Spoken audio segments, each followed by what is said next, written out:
বাংলাদেশ দল যেন বিশ্বকাপ জিতে গেছে।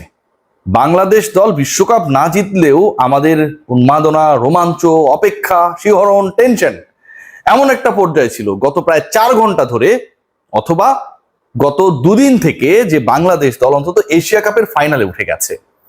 বাংলাদেশ এশিয়া কাপের সুপার 4-এ উঠেছে।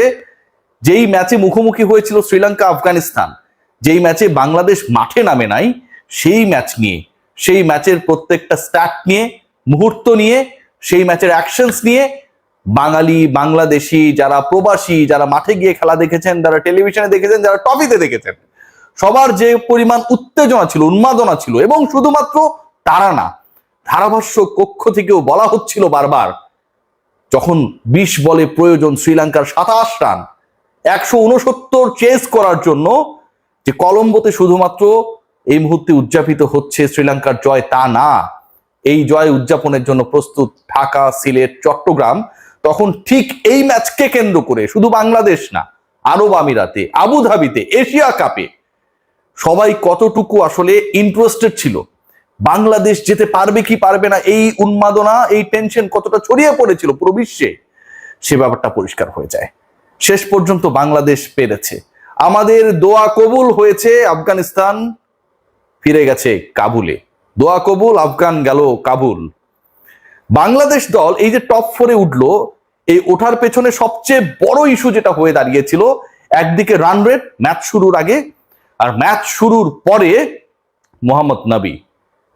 একটা সময় যে আফগানিস্তান দ্রুত 5-6টা উইকেট হারিয়ে ফেললো, শ্রীলঙ্কান বোলাররা অসাধারণ আগুনে বোলিং করা শুরু করলো। তুষারার দারুণ স্পেলে, প্রথম স্পেলেই 3টা উইকেট, প্রথম 2 ওভারে প্রথম 26 রান তুলতে যেই আফগানিস্তান অনেক বেশি ফায়ারি ছিল, সেই তারা টপ 3-কে হারালো। যেভাবে মনে করা হচ্ছিল যে শ্রীলঙ্কার জন্য এই জয়টা আসলে খুব বেশি ডিফিকাল্ট হবে না, সর্বোচ্চ তারা 20 ওভার খেলতে পারে, সর্বোচ্চ 120 রান করতে পারে।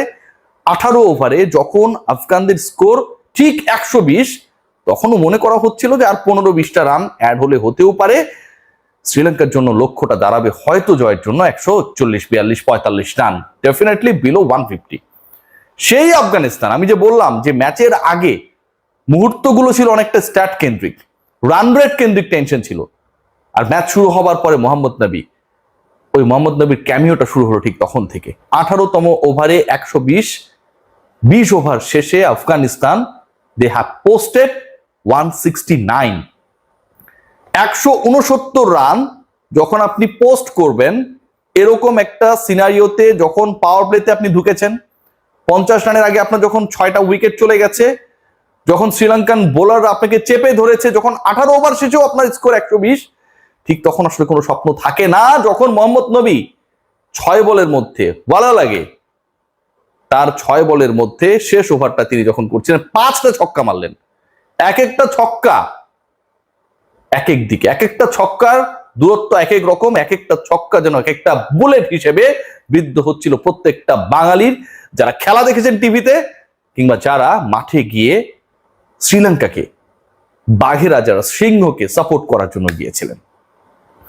মনে করা হচ্ছিল ওখান থেকে সবকিছু শেষ হয়ে গেল, রেকর্ড নিয়ে কথা হবে, স্ট্যাট নিয়ে কথা হবে, বলা লেগে তাকে নিয়ে কথা হবে, এই যখন অবস্থা, এবং শেষ পর্যন্ত শ্রীলঙ্কা এই ম্যাচে জিততে নাও পারতে পারে, কারণ 169 চেস করে 170 করা এই কন্ডিশনে কোয়াইট ডিফিকাল্ট মনে হচ্ছিল, সেই কাজটাই তারা করে দেখালো। বাঘে সিংহে যে ভ্রাতৃত্ববোধ, যেভাবে বাংলাদেশের আপামর মানুষ গত 48 ঘন্টায় শ্রীলঙ্কার জার্সি পরে, সিংহের ছবি দিয়ে, প্রার্থনা করে দ্বীপদেশের দলটাকে সাপোর্ট করে গেছে, 96 ওয়ার্ল্ড কাপ চ্যাম্পিয়নদের সাপোর্ট করে গেছে, টি-20 এশিয়া কাপের বর্তমানের চ্যাম্পিয়নদের, আবারও বলছি, এশিয়া কাপের টি-20 ফরম্যাটে বর্তমান চ্যাম্পিয়নদের যেভাবে সাপোর্ট করে গেছে, এটা অবিশ্বাস্য। শ্রীলঙ্কানরাও মনে হয় না যে এতটা টেন্স ছিলেন যতটা বাঙালিরা ছিল। এই ম্যাচে জয়ের ফলে শ্রীলঙ্কা বাংলাদেশকে টেনে তুললো টপ 4-এ। আফগানিস্তানের বিদায়, এশিয়ার সেকেন্ড বেস্ট টিম রাশিদ খানের দলের বিদায়, এবং সেই বিদায়টা যখন নিশ্চিত হয়, ঠিক তখন বাংলাদেশের সুপার 4-এ এটাও নিশ্চিত হয়ে যায়, they are going to play more 3 matches, যেখানটায় তাদের বন্ধু, তাদের ভাই, যারা তাদের পরের রাউন্ডে নিয়ে গেল, সেই শ্রীলঙ্কা থাকছে। থাকছে ইন্ডিয়া এন্ড পাকিস্তান। টপ 4-এ বাংলাদেশের 3টা দল, প্রতিপক্ষ 3টা ম্যাচ বেড়ে গেল। বাংলাদেশের ওয়ার্ল্ড কাপ প্রিপারেশন যেটা টি-20 ফরম্যাটে হবে সেটা যেমন মোটামুটি একটা শেপ পাবে, একই সাথে আরো একটা ব্যাপার নিশ্চিত হয়ে গেল। বাংলাদেশের ক্রিকেটে একটা নিরানন্দময় সময় গত 6 মাস থেকে যখন যাচ্ছিল, এবং শ্রীলঙ্কার বিপক্ষেই সিরিজ জয়ের পর থেকে টি-20তে স্পেশালি বাংলাদেশ যে একটা আনন্দ খোঁজার চেষ্টা করছে, সেই আনন্দে অন্তত ছেদ পড়ছে না আপাতত। বাংলাদেশের এখন ফাইনাল খেলা